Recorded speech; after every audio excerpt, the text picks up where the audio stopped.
Peyğəmbərimiz Hz. Muhammed sallallahu buyurur: "Mən elmin şəhəriyəm, Əli isə o şəhərin qapısıdır." Bu kəlmələrlə Gəncə Şah Abbas məscidində İmam Əli əleyhissalamın şərəfinə təşkil olunmuş bayram mərasimi başladı. Cəmaət namazı qılındı. Hz. Əli əleyhissalamın şərəfinə Qur'an oxundu. İslam tarixində İmam Əli əleyhissalamın əvəz olunmaz rolundan danışıldı. Bismillahirrahmanirrahim. İslam tarixinə çox gözəl və kamil formada bəllidir ki, Əli ibn Əbi Talib əleyhissalam İslam tarixində görkəmli şəxsiyyətlərdən, əvəz olunmaz şəxsiyyətlərdən biridir.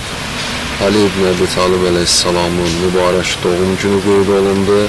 Bu gün münasibəti ilə bütün Azərbaycan xalqına, xüsusən də Gəncə müsəlmanlarını səmimi qəlbdən təbrik edirəm və Gəncə müsəlmanları və xalqımıza sülh, əmin-amallıq, saadət arzulayıram. Vəssalamu aleykum və rəhmətullahi və barakatuhu. Sonra bayram mərasimi Busat Şadlıq Sarayında davam etdi. Hz. Əli əleyhissalamın şərəfinə ziyafət verildi. Çıxış edənlər qeyd etdilər ki, Hz. Əli əleyhissalam Peyğəmbərimizi hər zaman düşmənlərdən qoruyan, onun dərdinə şərik olan insanlardan olub. İslam uğrunda döyüşlərdə o öz inanılmaz qəhrəmanlığı ilə müsəlmanlara ilham, ruh yüksəkliyi verir.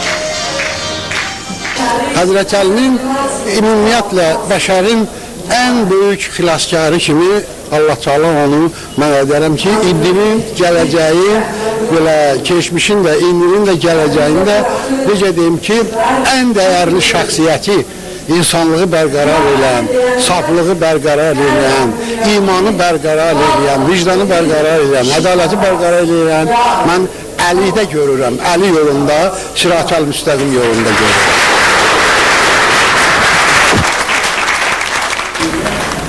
Bugünkü gündə belə tədbirlər çox gözəldir.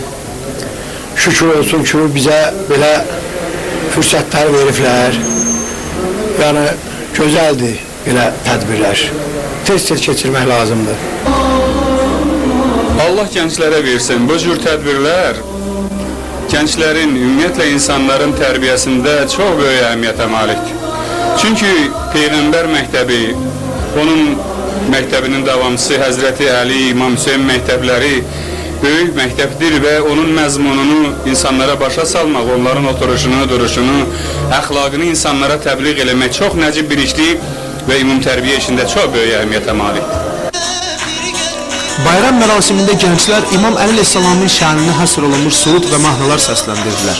Bu ilahi nəğmələrdə Hz. Əli əleyhissalamın igid döyüşçü, alim və hətta nümunəvi insan olduğundan bəhs olunurdu. Və nəhayət o Allah yolunda şəhid olan və bununla İslamı xilas edən Həsən və Hüseyin həzrətlərinin atasıdır. İmam Əli əleyhissalamın ölümündən 13 əsrdən artıq keçsə də, onun həyatı indiyədək müsəlmanlar üçün Allaha olan sevginin nümunəsi olaraq qalır.